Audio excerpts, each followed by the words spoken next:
ಈ ಕ್ಲಸ್ಟರ್ ವಿಶ್ವವಿದ್ಯಾಲಯದಲ್ಲಿ ಇವತ್ತು department of data science artificial intelligence ವತಿಯಿಂದ ಇವತ್ತು ಟೆಕ್ ವಿಸ್ತಾರ ಅಂತಕ್ಕಂಥ ಒಂದು ದಿನದ ಒಂದು ಪ್ರಾಯೋಗಿಕ ತಂತ್ರಜ್ಞಾನದ ವಿದ್ಯಾರ್ಥಿಗಳ ಪ್ರಾಯೋಗಿಕ ತಂತ್ರಜ್ಞಾನ ಕೊಡ್ತಕ್ಕಂಥ ಒಂದು ಟೆಕ್ ವಿಸ್ತಾರ ಅಂತಕ್ಕಂಥ ಒಂದು ಪ್ರದರ್ಶನವು ಕೂಡ ಆಯೋಜಿಸಲಾಗಿದೆ. ಈ ಒಂದು ಪ್ರದರ್ಶನ ಭಾಳಷ್ಟು ವಿಶೇಷವಾಗಿದ್ದು ಭಾಳಷ್ಟು ವಿದ್ಯಾರ್ಥಿಗಳು ಕೂಡ ಆಸಕ್ತಿಯಿಂದ ಸಾಕಷ್ಟು ಇದು ಮಾಡಿ ಬನ್ನಿ ಅದ್ರ ಬಗ್ಗೆ ತಿಳ್ಕೊಳ್ಳೋಣ. ಈ ಕ್ಲಸ್ಟರ್ ವಿಶ್ವವಿದ್ಯಾಲಯದಿಂದ ಇವತ್ತು ವಿಶ್ವವಿದ್ಯಾಲಯದ ಡಾಟಾ ಸೈನ್ಸ್ ಮತ್ತು ಆರ್ಟಿಫಿಷಿಯಲ್ ಇಂಟೆಲಿಜೆನ್ಸ್ ಇಲಾಖೆ ಇದು ವಿಭಾಗದಿಂದ ಇವತ್ತು ಟೆಕ್ ವಿಸ್ತಾರ 2023 ಅಂತಕ್ಕಂಥ ಒಂದು ಪ್ರದರ್ಶನವನ್ನು ಕೂಡ ಇವತ್ತು ಆಯೋಜಿಸಲಾಗಿತ್ತು. ವಿಶೇಷವಾಗಿ ಈ ಪ್ರದರ್ಶನಕ್ಕೆ ಕೋಲಾರ ವಿಶ್ವವಿದ್ಯಾನಿಲಯದ ಕುಲಪತಿಗಳಾಗಿರ್ತಕ್ಕಂತಹ ಡಾಕ್ಟರ್ ನಿರಂಜನ ವಾನಳ್ಳಿಯವರು ಈ ಒಂದು ಇದಕ್ಕೆ ಪ್ರದರ್ಶನಕ್ಕೆ ಚಾಲನೆ ನೀಡಿದರು. ವಿಶೇಷವಾಗಿ ವಿವಿಧ ಗಣ್ಯರು ಕೂಡ ಈ ಒಂದು ಬೇರೆ ದೇಶದ ವಿಜ್ಞಾನಿಗಳು ಸೇರಿದಂತೆ ಬೇರೆ ವಿವಿಧ ಗಣ್ಯರು ಕೂಡ ಈ ಕಾರ್ಯಕ್ರಮದಲ್ಲಿ ಕೂಡ ಭಾಗವಹಿಸಿದರು. ವಿಶೇಷವಾಗಿ ಟೆಕ್ ವಿಸ್ತಾರ ಅಂತಕ್ಕಂಥದ್ದು ಇವತ್ತಿನ ಆಧುನಿಕತೆಗೆ ತಕ್ಕಂತಾಗಿರ್ತಕ್ಕಂತಹ ತಂತ್ರಜ್ಞಾನಕ್ಕೆ ಸಂಬಂಧಪಟ್ಟಂತಹ ಒಂದು ವಿಸ್ತಾರವಾಗಿದೆ. ವಿದ್ಯಾರ್ಥಿಗಳೇ ತಾವೇ ಮಾದರಿ ಟೆಕ್ನಾಲಜಿ ಸಂಬಂಧ ಬೇರೆ ಬೇರೆ ಟೆಕ್ನಾಲಜಿ ಸಂಬಂಧ ಮಾದರಿ ತಯಾರಿಸಿರ್ತಕ್ಕಂಥ ಒಂದು ಪ್ರದರ್ಶನವನ್ನು ನಾವು ನೋಡ್ಬೋದಾಗಿದೆ. ವಿಶೇಷವಾಗಿ ಈ ಕುರಿತಂತೆ ನಮಗೆ ಮಾಹಿತಿ ನೀಡಲಿಕ್ಕೆ ಈ ವಿಭಾಗದ ಮುಖ್ಯಸ್ಥರಾಗಿದ್ದ ಅಶೋಕ್ ಅವರು ನಮ್ಮ ಜೊತೆ ಇದ್ದಾರೆ. ಬನ್ನಿ ಅವ್ರ ಜೊತೆ ಮಾತಾಡೋಣ. ಸರ್ ನಮಸ್ಕಾರ. ನಮಸ್ಕಾರ ಸರ್. ನಾವು ಈ ದಿನ ಸುಮಾರು 1.5 ತಿಂಗಳಿಂದ ಪ್ರಿಪ್ರೇಷನ್ ಮಾಡಿ IoT ಮತ್ತು ಪೈಥಾನ್ ಪ್ರೋಗ್ರಾಮಿಂಗ್ ಲ್ಯಾಂಗ್ವೇಜನ್ನ 93 ಮೆಂಬರ್ಸು ಔಟ್ ಆಫ್ 93 ಮೆಂಬರ್ಸಲ್ಲಿ 30 ಪ್ರಾಜೆಕ್ಟ್ಗಳನ್ನು ಒಂದು ವರ್ಕ್ಶಾಪ್ ಥರ ಮಾಡಿ ಮತ್ತು ಅದರಲ್ಲಿ ಎಲ್ಲ ಥರದ್ದು ಫಾರ್ ಎಕ್ಸಾಂಪಲ್ ಇವಾಗ ಹೋಮ್ ಆಟೋಮೇಷನ್ನು, ಡ್ರೋನು ಮತ್ತು ರೋಬೋಟಿಕ್ಸು ಸ್ಟೂಡೆಂಟ್ಸೇ ಅದು ಎಲ್ಲ ಅದರದ ಬಿಡಿ ಭಾಗಗಳನ್ನು ಕಲೆಕ್ಟ್ ಮಾಡಿ ಅಸೆಂಬಲ್ ಮಾಡಿ ಪ್ರೋಗ್ರಾಮಿಂಗ್ ಲ್ಯಾಂಗ್ವೇಜಲ್ಲಿ ಇದು ಮಾಡಿ ಮತ್ತು ನೀವು ನೋಡ್ತಾ ಇರೋ ಥರ ಈ ಪ್ರೋಟೋಟೈಪ್ನ ಅವರೇ ಡಿಸೈನ್ ಮಾಡಿ ಮತ್ತು ಅದಕ್ಕೆ ತಕ್ಕಂತೆ ಎಲ್ಲ ಥರದ ಸೆನ್ಸಾರ್ಗಳನ್ನ ಅಡಾಪ್ಟ್ ಮಾಡಿ ತುಂಬ ಅದ್ಭುತವಾಗಿ ಕಾರ್ಯಕ್ರಮ ಮೂಡಿ ಬಂದಿದೆ ಸರ್. ಇವಾಗ ಫಾರ್ ಎಕ್ಸಾಂಪಲ್ ಇವಾಗ ಇದು ಈ ಭಾಗ ತೊಗೊಂಡ್ರೆ ಸರ್ ವೈಟ್ ಹೌಸ್ ಸಮಥಿಂಗ್ ಅಂತ ಹೇಳಿ ಇದರಲ್ಲಿ ಪೈಥಾನ್ ಪ್ರೋಗ್ರಾಮಿಂಗ್ ಲ್ಯಾಂಗ್ವೇಜಸ್ಸು ಮತ್ತು ಸೆನ್ಸಾರ್ಸ್ಗಳು ಮತ್ತು IoTನಲ್ಲಿ ಇವಾಗ ನಾವು ನೋಡ್ತಾ ಇದ್ದೀವಿ ಆರ್ಟಿಫಿಷಿಯಲ್ ಇಂಟೆಲಿಜೆನ್ಸಲ್ಲಿ ಯಾವ ಥರ ಅಡ್ವಾನ್ಸ್ ಟೆಕ್ನಾಲಜಿ ಬರ್ತಾ ಇದೆ. For example machine made everything ಅಂತ ಪ್ರತಿಯೊಂದೂ ಸಹ ಮ್ಯಾನ್ಯುಯಲಾಗಿ ಮಾಡಿದ್ರೆ ಹ್ಯೂಮನ್ ಎರರ್ ಬರುತ್ತೆ. ಬಟ್ ಮಿಷಿನ್ ಅಂತ ಅಂದರೆ ಟೈರ್ಲೆಸ್ ಇರುತ್ತೆ ಮತ್ತು ಅದ್ಭುತವಾದ ರೀತಿಯಲ್ಲಿ ಅದನ್ನು ಎಲ್ಲ ಕೆಲಸವನ್ನು ಕಾರ್ಯವನ್ನು ಅದೇ ಸ್ವತಃ ನಿರ್ವಹಿಸುತ್ತೆ. ಇದಕ್ಕೆ ಟೆಕ್ನಾಲಜಿಯಾಗಿ ಪೂರಕವಾದಂಥ ಪೈಥಾನ್ ಪ್ರೋಗ್ರಾಮಿಂಗ್ ಲ್ಯಾಂಗ್ವೇಜ್ ಅಂತ ಒಂದು ಆ ಲ್ಯಾಂಗ್ವೇಜ್ಗೆ ಸ್ಕ್ರಿಪ್ಟನ್ನು ಬಳಸಿ ಮಿಷಿನ್ಗೆ ಟ್ರೈನ್ ಅಪ್ ಮಾಡಿದ್ರೆ with the help of GPU ಅಂತ ಸಿಸ್ಟಮ್ಸ್ ಇವಾಗ ನಾವೇನು CPU ಬೇಸ್ಡ್ ಯೂಸ್ ಮಾಡ್ತೀವಲ್ಲ ಅದೇ ಥರ GPU ಬೇಸ್ಡ್ ಸಿಸ್ಟಮ್ನ ಯೂಸ್ ಮಾಡಿ ಅದನ್ನು ಟ್ರೈನ್ ಅಪ್ ಮಾಡಿ machine it self it act as A human being. So ಅದೊಂದು ಬೆನಿಫಿಟ್ ಆಗಿದೆ. ಮತ್ತು ಇವಾಗ ಎಲ್ಲ ತಂತ್ರಜ್ಞಾನದಲ್ಲೂ ನೋಡ್ತಾ ಇದ್ದೀರಿ, ಇವಾಗ ಮೀಡಿಯಾದಲ್ಲೂ ಸಹ ರೋಬೋಟಿಕ್ ಆ್ಯಂಕರಿಂಗು ಆ ಥರದ್ದು ಒಂದು ಸೌತ್ ಇಂಡಿಯಾದಲ್ಲೂ ಒಂದು ಅನ್ವೇಷಣೆ ನಡೀತಾ ಇರೋದ್ರಿಂದ ಮತ್ತು ಇದ್ರದ್ದು ತುಂಬ ಜಾಬ್ ಆಪರ್ಚುನಿಟೀಸ್ ಎಲ್ಲ ಜಾಸ್ತಿ ಇರೋದ್ರಿಂದ ನಮಗೆ ತುಂಬ ಹೆಲ್ಪ್ ಆಗುತ್ತೆ ಅಂತ ಮಾಡಿದ್ದಾರೆ ಸರ್. ಇವಾಗ ಸ್ಮಾರ್ಟ್ ಜೀಬ್ರಾ ಕ್ರಾಸಿಂಗ್ ಅಂತ ಒಂದು ಪ್ರಾಜೆಕ್ಟಲ್ಲಿ ಏನಾಗುತ್ತೆ ಅಂತಂದರೆ ಸಪೋಸ್ ಯಾರಾದ್ರೂ ಈಗ ಟ್ರಾಫಿಕ್ ರೂಲ್ಸ್ ಏನಿರುತ್ತೋ ಆ ರೂಲ್ಸ್ನ ಯಾರಾದರೂ ವೈಲೆಂಟ್ ಮಾಡಿದ್ರೆ ಆ ಸಿಗ್ನಲ್ನ ಪಾಸ್ ಮಾಡುತ್ತೆ ದ ರೆಸ್ಪೆಕ್ಟಿವ್ ಹೈಯರ್ ಅಥಾರಿಟಿ ಪೀಪಲ್ಗೆ. ಆ್ಯಂಡ್ ಆಲ್ಸೋ ಡ್ರೈವರ್ಗೂ ಸಹ ಇಂಟಿಮೇಷನ್ ಬರುತ್ತೆ you are crossing the limit. For example travelling ಇವಾಗ ನಾವು ನೋಡಿದ್ದೀವಿ ಟ್ರಾಫಿಕ್ ರೂಲ್ಸ್ ಏನಿದೆ ಲೆಫ್ಟ್ ಸೈಡಲ್ಲಿ ಫಾರ್ವರ್ಡ್ ಡೈರೆಕ್ಷನಲ್ಲಿ ಹೋಗ್ತಾ ಇರ್ತೀವಿ. ಸಪೋಸ್ ಅದೇನಾದ್ರೂ ನಾವು ಎಲ್ಲಿ ಸಿಗ್ನಲ್ ಲೈಟ್ ಬಂದಾಗ ಅದಕ್ಕಿಂತ ಮುಂಚೆ ಆಗ್ತಾಗ ಕಾಷನ್ ಕೊಡುತ್ತೆ. ಇವಾಗ ಟ್ರಾಫಿಕ್ ಸಿಗ್ನಲಲ್ಲಿ ಏನು ಮಾಡ್ತಾರೆ ಟ್ರಾಫಿಕ್ ಪೊಲೀಸ್ನವರು ಫೈನ್ ಹಾಕ್ತಾರೆ. So before to avoid all those things driver have a conscious about that. So ವಿದ್ಯಾರ್ಥಿಗಳಿಗೆ ಹೊಸದಾಗಿ it is already existing thing in foreign countries. So ಅದನ್ನು ನಮ್ಮ ಸ್ಟೂಡೆಂಟ್ಸೇ ಸ್ವತಃವಾಗಿ ಆ ಕಾನ್ಸೆಪ್ಟನ್ನ ಯೂಸ್ ಮಾಡಿ ಒಂದು ಪ್ರೋಟೋಟೈಪ್ ಮಾಡೆಲ್ನ ಡಿಸೈನ್ ಮಾಡಿ ಅದಕ್ಕೆ ತಕ್ಕಂಥ ಸೆನ್ಸಾರ್ಸ್ನ ಯೂಸ್ ಮಾಡಿ ಪ್ರತಿಯೊಂದು ಲೈವ್ ಆಗಿ ಇಲ್ಲಿ ಡೆಮಾನ್ಸ್ಟ್ರೇಷನ್ ಮಾಡ್ತಾಯಿದ್ದಾರೆ. ಓಕೆ, ಇವತ್ತು ಈ ಒಂದು ಕಾಲೇಜ್ ಮಹಾರಾಣಿ ಕ್ಲಸ್ಟರ್ ವಿಶ್ವವಿದ್ಯಾಲಯ ನಡೀತಕ್ಕಂಥ ಒಂದು ಪ್ರದರ್ಶನದಲ್ಲಿ ನಾವು ವಿಶೇಷವಾಗಿ ಪೇಷಂಟ್ ಮೆಡಿಸಿನ್ ಡಿಸ್ಪೆನ್ಸರಿ ರೋಬೋಟ್ ಬಗ್ಗೆ ಅನ್ನೋದನ್ನು ಕೂಡ ನಾವು ಸ್ವತಃ ವಿದ್ಯಾರ್ಥಿಗಳೇ ಇದನ್ನು ಒಂದು ಸಂಶೋಧನೆ ಮಾಡಿ ಒಂದು ಮಾದರಿಯನ್ನು ಕೂಡ ಇಲ್ಲಿ ಪ್ರದರ್ಶನ ಮಾಡ್ತಾಯಿದ್ದಾರೆ. ವಿಶೇಷವಾಗಿ ಬನ್ನಿ ಆ ವಿದ್ಯಾರ್ಥಿಗಳ ಜೊತೆ ಮಾತಾಡೋಣ. ಅವ್ರು ಯಾವ ರೀತಿ ಇದೆ ಏನು ಸರ್, ಇದು ಮೆಡಿಸಿನ್ ಪೇಷಂಟ್ ಡಿಸ್ಪೆನ್ಸರ್ ರೋಬೋಟ್ ಅಂತ. ಸೊ ಕೋವಿಡ್ ಟೈಮಲ್ಲೆಲ್ಲ ಪೇಷಂಟ್ಸ್ಗೆ ಯಾರು ಮೆಡಿಸಿನ್ ಕೊಡೋವಂಥವ್ರು ಯಾರೂ ಇರಲಿಲ್ಲ.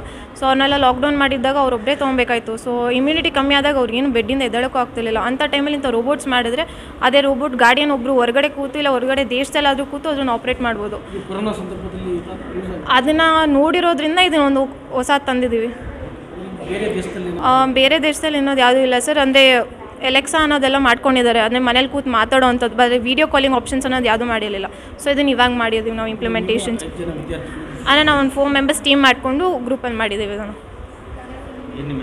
ಅರ್ಚನಾ ಸರ್. ಸಂಚಾರ ವ್ಯವಸ್ಥೆ ಕೂಡ ಭಾಳಷ್ಟು ಸುಧಾರಣೆ ಆಗಬೇಕಾಗಿದೆ. ಆ ಸಂಚಾರ ವ್ಯವಸ್ಥೆ ಸುಧಾರಣೆ ಕುರಿತಂತೆ ಬೇರೆ ದೇಶದಲ್ಲಿರ್ತಕ್ಕಂಥ ತಂತ್ರಜ್ಞಾನವನ್ನು ಯಾವ ರೀತಿ ಇದೆ ಅನ್ನೋದ್ರ ಬಗ್ಗೆ ಸ್ಮಾರ್ಟ್ ಜಿಬ್ರಾ ಕ್ರಾಸಿಂಗ್ ಅನ್ನೋ ಬಗ್ಗೆ ವಿದ್ಯಾರ್ಥಿಗಳು ಕೂಡ ಒಂದು ತಯಾರಿಸಿದ್ದಾರೆ. ಬನ್ನಿ ಆ ವಿದ್ಯಾರ್ಥಿಗಳ ಜೊತೆ ಮಾತಾಡೋಣ, ಅವ್ರು ಏನು ಹೇಳ್ತಾರೆ ಅಂತ. ನಮ್ಮದು ಪ್ರಾಜೆಕ್ಟ್ ಬಂದುಬಿಟ್ಟು ಸ್ಮಾರ್ಟ್ ಜೀಬ್ರಾ ಕ್ರಾಸಿಂಗ್ ಅಂತ. ಸೊ ಇದರಲ್ಲಿ ಏನಾಗುತ್ತೆ ಅಂದರೆ ಅಶೋಕ್ ಸರ್ ಹೇಳಿದ್ರಲ್ಲ ಹಾಗೇ ಇದರಲ್ಲಿ ನಮಗೆ ಇದು ಯಾವ್ದು ಟ್ರಾಫಿಕ್ ಲೈನ್ಸ್ ಕ್ರಾಸ್ ಮಾಡಿದ್ರೆ ನಮಗೇನು ಸಿಗ್ನಲ್ ಬರುತ್ತಂತ ಹಾಗೇ ಇದು ಅದೇ ಇದೆ. ಜೊತೆಲಿ ಇನ್ನೊಂದು ಕಾನ್ಸೆಪ್ಟ್ ಇದೆ ನಮ್ಮದು, ಏನಂದರೆ ಇದು ಜೀಬ್ರಾ ಕ್ರಾಸ್ ಮಾಡ್ತಿದ್ದಾಗ ಎಷ್ಟೊಂದು ಜನ ಆಕ್ಸಿಡೆಂಟ್ಸ್ ಆಗೋದೆಲ್ಲ ನಿಮ್ಗೆ ಸಿಕ್ಕಾಪಟ್ಟೆ ನ್ಯೂಸ್ ಬಂದಿರೋದು ಇದೆ ಮತ್ತು ಹೆಡ್ಲೈನ್ಸಲ್ಲಿ ಬಂದಿರೋದು ಇದೆ. ಸೊ ಅದನ್ನ ಅವಾಯ್ಡ್ ಮಾಡೋದಕ್ಕಂತ ಎಕ್ಸ್ಕಲೇಟರ್ನ ಯೂಸ್ ಮಾಡಿದ್ದೀವಿ ನಾವು. ಈಗ ನಾವು ಮಾಲ್ಸಲ್ಲಿ ನೋಡ್ತೀವಿ, ಮೆಟ್ರೋಸಲ್ಲಿ ನೋಡ್ತೀವಿ, ಈಗ ಅದನ್ನ ಹೇಗೆ ರೋಡಲ್ಲಿ ಯೂಸ್ ಮಾಡಿದ್ದೀವಿ ಅಂತ ಅದನ್ನ ಇಲ್ಲಿ ತೋರ್ಸೋದಕ್ಕಂತ ನಾವು ಟ್ರೈ ಮಾಡಿದ್ದೀವಿ. ಸೊ ಏನಾಗುತ್ತೆ ಅಂದರೆ ಇದು ಸಿಗ್ನಲ್ ಇರೋದು ಗ್ರೀನ್ ಇದ್ದಾಗ ನಾರ್ಮಲ್ ರೋಡಾಗಿರುತ್ತೆ. ಸೊ ನಾರ್ಮಲ್ ಗಾಡಿಗಳೆಲ್ಲ ಹೆಂಗೆ ಓಡಾಡಬೇಕು ಹಾಗೆ ಓಡಾಡುತ್ತೆ. ರೆಡ್ ಸಿಗ್ನಲ್ ಬಿದ್ದಾಗ ಎಕ್ಸ್ಕಲೇಟರು ಮೂವ್ ಆಗುತ್ತೆ, ಸ್ಟಾರ್ಟ್ ಆಗುತ್ತೆ, ಮತ್ತು ಬ್ಯಾರಿಕೇಡ್ಸ್ ಇರೋದ್ರಿಂದ ಗಾಡಿಗಳು ಮುಂದೆಗಡೆ ಹೋಗೋದಕ್ಕಾಗೋದಿಲ್ಲ. ಸೊ ಅದು ಆಕ್ಸಿಡೆಂಟ್ ಆ ಟೈಮಲ್ಲಿ ಅವಾಯ್ಡ್ ಆಗುತ್ತೆ. ಮತ್ತು ಜೊತೆಲಿ ಈ ಥರ ಫಿಸಿಕಲಿ ಚಾಲೆಂಜ್ಡ್ ಪೀಪಲ್ ಇರ್ತಾರಲ್ಲ, ಸೊ ಅವರು ಮೂವ್ ಮಾಡೋದಕ್ಕೆ ಈಸಿ ಆಗುತ್ತೆ ಅಂತ. ಸರ್ ಇಂಡಿಯಾದಲ್ಲಿಲ್ಲ, ಬರೀ ಜಪಾನಲ್ಲಿ ಅಷ್ಟೇ ಇಂಪ್ಲಿಮೆಂಟ್ ಆಗಿದೆ. ಅಂದರೆ ವಿತ್ ಪ್ರಾಪರ್ ಇಂಪ್ಲಿಮೆಂಟೇಷನ್ ಅಂದರೆ ಜಪಾನಲ್ಲಿದೆ, ಬಟ್ ನಾವು ಇಂಡಿಯಾದಲ್ಲಿ ಇಂಪ್ಲಿಮೆಂಟ್ ಮಾಡ್ಬೋದಲ್ವಾ ಅಂತ ಹೇಳ್ಬಿಟ್ಟು ಆ ಕಾನ್ಸೆಪ್ಟ್ನ ಮಾಡಿರೋದು. ಗೇರ್ ಕ್ಯಾಮ್ರಾ ಅಂತ ಹೇಳಿ, ಅಂದರೆ ಇದು ಒಂದು ಕೂಡ ಒಂದು ಉತ್ತಮ ತಂತ್ರಜ್ಞಾನ ಅಷ್ಟೇ. ಬನ್ನಿ ಅವ್ರ ಜೊತೆ ವಿದ್ಯಾರ್ಥಿಗಳ ಜೊತೆ ಮಾಡೋಣ. ಸರ್, ಇವಾಗ ಕಾರ್ನ ರಿವರ್ಸ್ ಗೇರ್ಗೆ ಹಾಕ್ಕೊಂಡು ಪಾರ್ಕ್ ಮಾಡಬೇಕು ಅಂದಾಗ ಕತ್ನ ತಿರುಗಿಸಿ ನಾವು ನೋಡೋಕ್ಕಾಗಲ್ಲ. ಅದ್ರ ಬದಲು ನಾವು ಇದು IoT ಯೂಸ್ ಮಾಡಿಕೊಂಡು ಪೈಥಾನ್ ಲ್ಯಾಂಗ್ವೇಜ್ನ ಇಂಪ್ಲಿಮೆಂಟ್ ಮಾಡಿಕೊಂಡು ಈ ಥರ ಒಂದು ಪ್ರಾಜೆಕ್ಟ್ನ ಕ್ರಿಯೇಟ್ ಮಾಡಿದ್ದೀವಿ. ಇದು ಅಲ್ಟ್ರಾಸಾನಿಕ್ ಸೆನ್ಸರು, ಇದು ನೋಡ್ MCU. ಇದರಿಂದ ನಮಗೆ ಡಿಸ್ಟೆನ್ಸು ಎಷ್ಟು ಹತ್ರ ಇದೆ, ದೂರ ಇದೆ ಅನ್ನೋದು ಗೊತ್ತಾಗುತ್ತೆ. ಸೊ ಅವಾಗ ಆಬ್ಸ್ಟಕಲ್ಸ್ ಏನಾದ್ರು ಇದ್ದರೆ ನಮಗೆ ಗೊತ್ತಾಗುತ್ತೆ, ಇದು ಕಾರ್ ನಿಲ್ಲಿಸಬೇಕು ಇಲ್ಲ ಪಾರ್ಕಿಂಗ್ ತೊಂದರೆ ಇದೆ ಅಂತ ಅದು ನಮಗೆ ಡಿಟೆಕ್ಟ್ ಆಗುತ್ತೆ. ಇದೆ, ಆದರೆ ನ್ಯೂ ಮಾಡೆಲ್ ಕಾರಲ್ಲಿದೆ ಇದು. ಆದರೆ ಮಾರುತಿ ಸುಜುಕಿ ಅದೆಲ್ಲ ಓಲ್ಡ್ ಮಾಡೆಲ್ ಕಾರು, ಅದರಲ್ಲೆಲ್ಲ ಇಲ್ಲ. ಸೊ ನಾವು ಇದನ್ನು ಇಂಪ್ಲಿಮೆಂಟ್ ಮಾಡ್ಬೋದು. ಈಗ ಹೋಮ್ ಆಟೋಮೇಷನ್ ಇದ್ರ ಬಗ್ಗೆಯೂ ಕೂಡ ಒಂದು ನಾವು ವಿದ್ಯಾರ್ಥಿಗಳ ಜೊತೆ ಮಾತಾಡೋಣ, ಬನ್ನಿ ಅವ್ರ ಜೊತೆ. ಸರ್, ನಮ್ಮದು IoT ಯೂಸ್ ಮಾಡಿಕೊಂಡು ಹೋಮ್ ಆಟೋಮೇಷನ್ಸ್ ಅಂತ ಮಾಡಿದ್ದೀವಿ. ಹೋಮ್ ಆಟೋಮೇಷನ್ ಅಂದರೆ ಯಾವ್ಯಾವ ಥರ ಮಾಡ್ರನೈಸ್ ಮಾಡಿಕೊಂಡು ನಮ್ಮ ಹೋಮ್ನ ನಾವು ಬಿಲ್ಡ್ ಮಾಡ್ಕೋಬೋದು, ಟೆಕ್ನಾಲಜಿ ಬಿಲ್ಡ್ ಮಾಡ್ಕೊಂಡು ಯಾವ ಥರ ಸ್ಮಾರ್ಟ್ ಹೋಮ್ನ ಕ್ರಿಯೇಟ್ ಮಾಡ್ಕೋಬೋದು ಅಂತ ನಾವು ಬಿಲ್ಡ್ ಮಾಡಿದ್ದೀವಿ. ಸೆನ್ಸಾರ್ಸ್ ಯೂಸ್ ಮಾಡಿದ್ದೀವಿ. ಇದು ಟ್ಯಾಂಕು, ಇಲ್ಲಿ ಅಲ್ಟ್ರಾಸಾನಿಕ್ ಸೆನ್ಸರ್ಸ್ನ ಯೂಸ್ ಮಾಡಿದ್ದೀವಿ. ಸೊ ಟ್ಯಾಂಕಲ್ಲಿ ಎಷ್ಟು ನೀರಿದೆ ಅಂತ ಅದು ತೋರಿಸುತ್ತೆ. ನೀರು ಕಮ್ಮಿ ಆಗ್ತಿದ್ದಂಗೆ ನಾವು ಮೋಟರ್ ಆನ್ ಮಾಡ್ಕೋಬೇಕು ಅಂತ ನಮ್ಮ ಮೊಬೈಲ್ಗೆ ನೋಟಿಫಿಕೇಷನ್ಸ್ ಬರುತ್ತೆ. ಆ್ಯಂಡ್ ಫ್ಯಾನ್ ಕೂಡ ಅಷ್ಟೇ, ನಾವು ಮೊಬೈಲಲ್ಲಿ ಟರ್ನ್ ಆನ್ ದ ಫ್ಯಾನ್ ಅಂತ ಕೊಟ್ಟರೆ ಫ್ಯಾನ್ ಆಟೋಮೆಟಿಕ್ಕಾಗಿ ಆನ್ ಆಗುತ್ತೆ. ಆ್ಯಂಡ್ ಗೇಟ್ ಅಷ್ಟೇ ಆಟೋಮೆಟಿಕ್ಕಾಗಿ ಓಪನ್ ಆಗುತ್ತೆ. ಈಗ ಗಾಡಿ ಪಾಸ್ ಆಗ್ತಿರುತ್ತೆ, ನಾವೆಲ್ಲೋ ಮೇಲ್ಗಡೆ ಇರ್ತೀವಿ, ಕೆಳಗಡೆ ಬಂದು ಗೇಟ್ ಓಪನ್ ಮಾಡೋಕ್ಕಾಗಲ್ಲ. ಸೊ ನಮ್ಮ ಮೊಬೈಲಲ್ಲಿ ಟರ್ನ್ ಆನ್ ದ ಗೇಟ್ಸ್ ಅಂತಿದೆ, ಗೇಟ್ ಆಟೋಮೆಟಿಕ್ಕಾಗಿ ಓಪನ್ ಆಗುತ್ತೆ. ಸೊ ಈ ಥರ ನಾವು ಡೇ ಟು ಡೇ ಲೈಫಲ್ಲಿ ನಮ್ಮ ಲೈಫ್ಸೆಲ್ಲ ಸಿಂಪ್ಲಿಫೈ ಮಾಡ್ಕೋಬೋದು. ಲೈಕ್ ಮಾಡ್ರನ್ ಹೋಮ್ ಟೆಕ್ನಾಲಜೀಸ್ ಅಂತ ನಾವು ಪ್ರೋಟೋಟೈಪ್ ಮಾಡಿದ್ದೀವಿ. ಈ ಒಂದು ಟೆಕ್ ವಿಸ್ತಾರದಲ್ಲಿ ಬೇರೆ ಬೇರೆ ಕಾಲೇಜಿನ ವಿದ್ಯಾರ್ಥಿಗಳು ಕೂಡ ಒಂದು ಭಾಗವಹಿಸಿ ತಮ್ಮ ತಾವೇನು ಇವತ್ತು ಮಾದರಿ ಸಂಶೋಧನೆಯನ್ನು ಮಾಡಿದ್ದಾರೆ ಅವನ್ನೆಲ್ಲವನ್ನೂ ಕೂಡ ಪ್ರದರ್ಶನದಲ್ಲಿದ್ದಾರೆ. ವಿಶೇಷವಾಗಿ ಜಯನಗರ ಕಾಲೇಜಿನ ಪ್ರಾಂಶುಪಾಲರಾಗಿರ್ತಕ್ಕ ನಮ್ಮ ಜೊತೆ ಇದ್ದಾರೆ. ಬನ್ನಿ, ಡಾಕ್ಟರ್ ವೆಂಕಟೇಶ್ ಅವರು ನಮ್ಮ ಜೊತೆ ಇದ್ದಾರೆ, ಬನ್ನಿ ಅವ್ರ ಜೊತೆ ಮಾತಾಡೋಣ. ಸರ್, ಏನು ಟೆಕ್ನಾಲಜಿ ಏನು ಹೇಳ್ತೀರಿ ಸರ್? ಇಲ್ಲಿ ಒಂದು ರೀತಿಯಾಗಿ ವಿಶೇಷವಾಗಿರ್ತಕ್ಕಂಥ ಟೆಕ್ನಾಲಜಿಯಲ್ಲಿ ನೋಡ್ದೋ ನಾವು.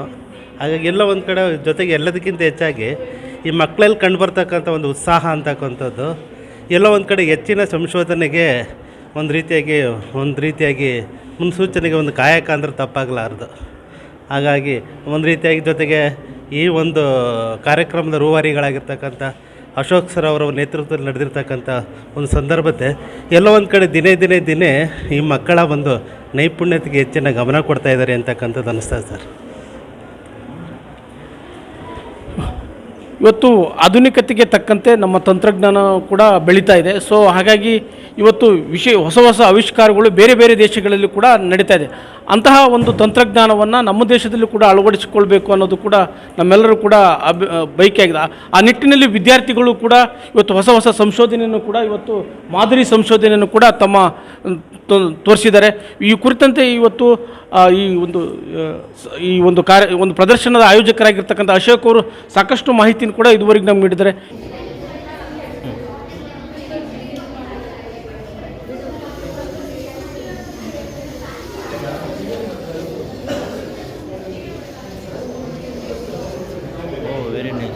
ಮಕ್ಕಳ ಹೈಯರ್ ಎಜುಕೇಷನ್, ಮಗಳ ಮದುವೆ, ಕನಸಿನ ಸ್ವಂತ ಮನೆ, ಇದಕ್ಕೆಲ್ಲ ಹೆಂಗೆ ಹಣ ಹೊಂದಿಸ್ಬೇಕಂತ ಟೆನ್ಷನಲ್ಲಿದ್ದೀರಾ? ಟೆನ್ಷನ್ ಬಿಡಿ. ನೀವು ಅಡವಿಟ್ಟ ಚಿನ್ನವನ್ನ ಬಿಡಿಸಿ ನಿಮ್ಮಲ್ಲಿರೋ ಹಳೆ ಚಿನ್ನವನ್ನ ಇಂದಿನ ಆನ್ಲೈನ್ ರೇಟಿಗೆ ಕೊಂಡುಕೊಂಡು ತಕ್ಷಣ ನಿಮಗೆ ಬಾಕಿ ಹಣ ಕೊಡ್ತೀವಿ. ಹಿಂದೂಸ್ತಾನ್ ಗೋಲ್ಡ್ ಕಂಪನಿ, ಇದು ನಮ್ಮೆಲ್ಲರ ಕಂಪನಿ.